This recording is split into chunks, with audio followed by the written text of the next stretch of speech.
So, andito po ako uli. Nandito naman ako kay... Hindi pa ang problema nyo? Hindi pa. Hindi pa po. Dahil hindi pa po sila umalis eh. So, ito po. Ito, nire-record ko lang tong dokumento ko na ipapareceive po sa grupo nila. Secretary. Kagawad, itawag po si Marisa.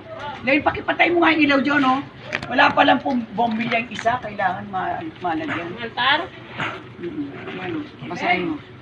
Ngayon po, Chairman, mag-i-issue po kayo uli sa akin ng panibagong certification to file action. Kasi po, nag-lapse na po yung 1 year ng certification to file action ng 2023. Kailangan mag-ano sila uli. Maghaharap po ulit kayo dito. Hindi po pwedeng nag-i-issue kami kagad ng certification. Napaka maipit po ngayon para mag-i-issue kami ng certification. Kasi nag-lapse na po yung 1 year na po, maghihiling po sige. kayo. Sige po. Ano po yung ito? gusto. Re-receive ko, isa. Sige po. Ngayon, perang ballpen.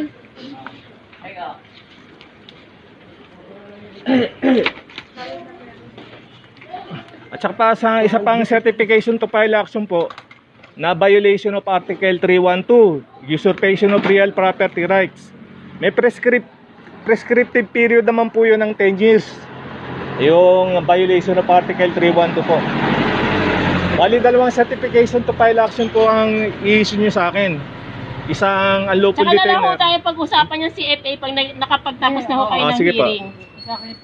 Tsaka yung certification Ano, na 11. November 11.